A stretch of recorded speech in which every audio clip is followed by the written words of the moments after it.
안녕하십니까. 밀리터리 IP 저널 시간입니다. 이 시간에는 KF-21을 비롯하여 한국의 방산 기술을 소개하고 이를 IP적 차원에서 분석하고 있습니다.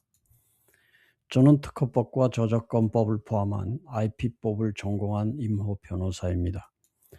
리버스 엔지니어링은 실물에서 실물로 복제하는 것을 말하는데, 후발주자가 기술 개발을 위해서 일반적으로 채용하는 공학적 단계이고, IP 차원에서 보면 모럴 중립적입니다. 선발주자는 후발주자가 리버스 엔지니어링을 하지 못하게 하기 위해서는 반드시 특허나 기타 IP 장벽을 쳐야만 합니다. 이로써 모럴에 어긋나지 않는 한 리버스 엔지니어링은 신속한 기술 발전을 위해서 허용된다고 봅니다. 제트 엔진의 개발 역사도 리버스 엔지니어링을 통하여 이루어져 왔습니다. 1945년 독일이 패전하기 직전 미국은 사상 최대의 항공기 수거 작전을 감행합니다. 미국은 독일 전역을 뒤져 수십 대의 메사스미트 262 전투기와 유모 004 엔진을 그리고 설계 도면을 샅샅이 수거해서 엔지니어들과 함께 미국 본토로 가져가서 리버스 엔지니어링을 하였고, 이를 기반으로 미국의 제트 엔진 개발의 역사가 시작되었습니다. 제2차 대전 중에 독일은 유모 004라는 엔진을 생산해서 최초의 제트 전투기인 에미 메사스미스 262에 부착해서 미군의 폭격기를 공격했습니다. 이 에미 262에 장착된 유모 004라는 엔진을 최초로 GE가 리버스 엔지니어링해서 만든 엔진이 J35라는 엔진입니다.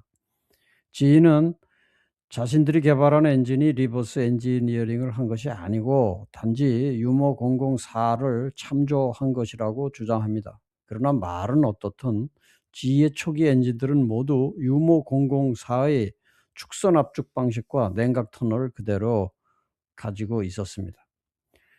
축선 압축 방식은 공기를 회전축과 평행하게 흘려보내는 방식으로 압축하는 방식인데, 이는 고속 회전하는 축에 날개를 회전시켜 공기가 압축되게 하고, 이러한 단계가 여러 과정을 거치면서 압력을 높이게 됩니다. 이 축선 압축 방식을 최초로 채용한 것이 바로 유모 004 엔진입니다.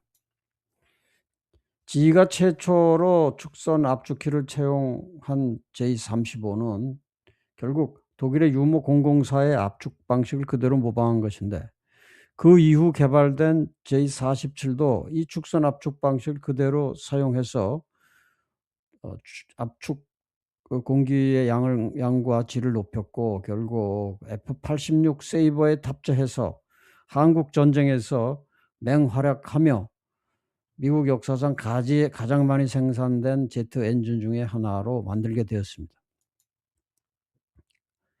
또 하나, GE는 유모 004가 가지고 있는 기술적 결함을 해결했는데, 이것은 먼저 고니켈의 합금 소재를 결합하고 연소기도 캔형으로 개량해서 유모 004의 치명적 단점이었던 수명과 추력을 비약적으로 끌어올린 J47 엔진으로 진화시킨 것입니다.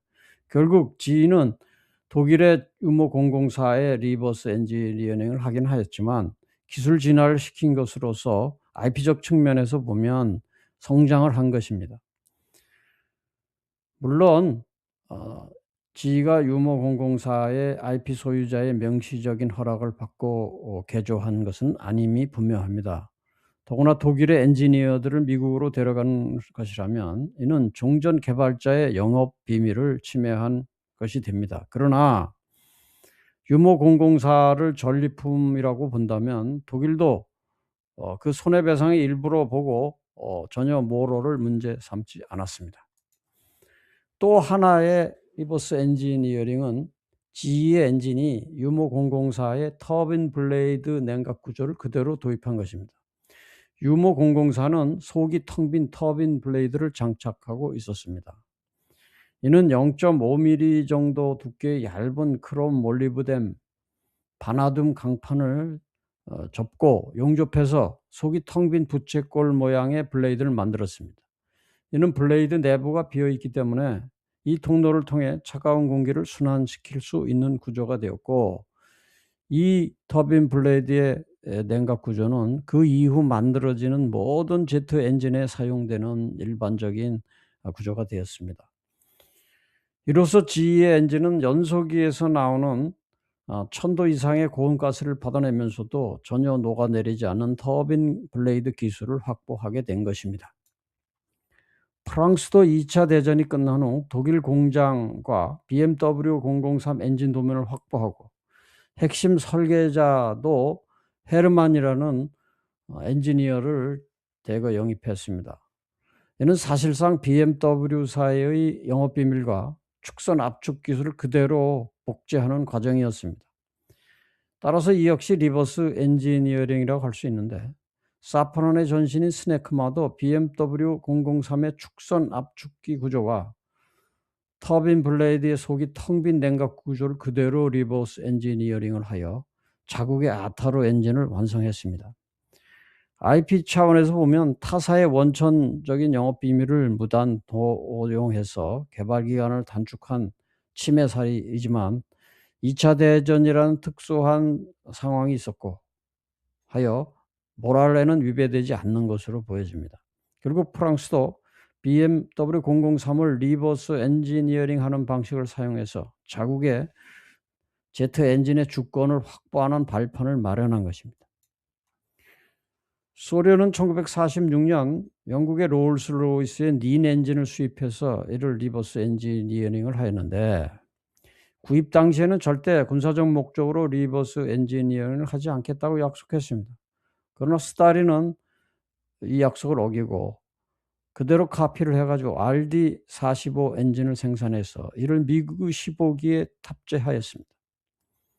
스탈린은 롤스로이스의 사이의 계약을 결국 위반했고 기술을 무단으로 도용한 것이 되어 이는 모럴에 위반되는 대표적인 사례로 알려져 있습니다.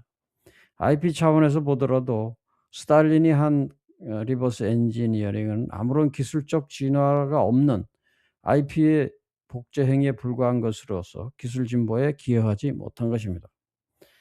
이는 중국도 마찬가지인데, 중국도 1992년도부터 러시아에서 Su-27 기를 36대를 도입한 후 1996년부터 200대를 라이센스 생산하기로 했습니다.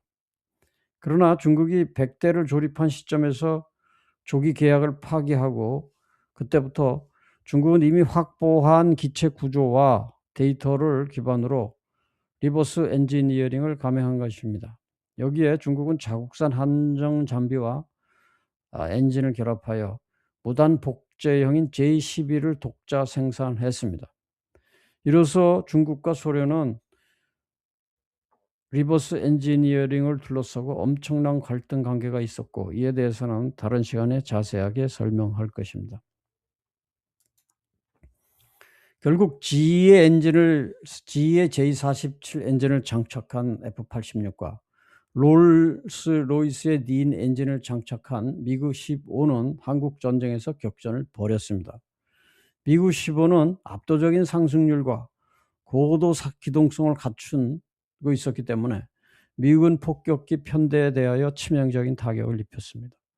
이에 맞선 F-86은 우수한 고속 안정성과 레이더 그리고 고도로 훈련된 조종사들의 기량을 앞세워서 압록강 상공 미그 엘리에서 치열한 격전을 벌였습니다.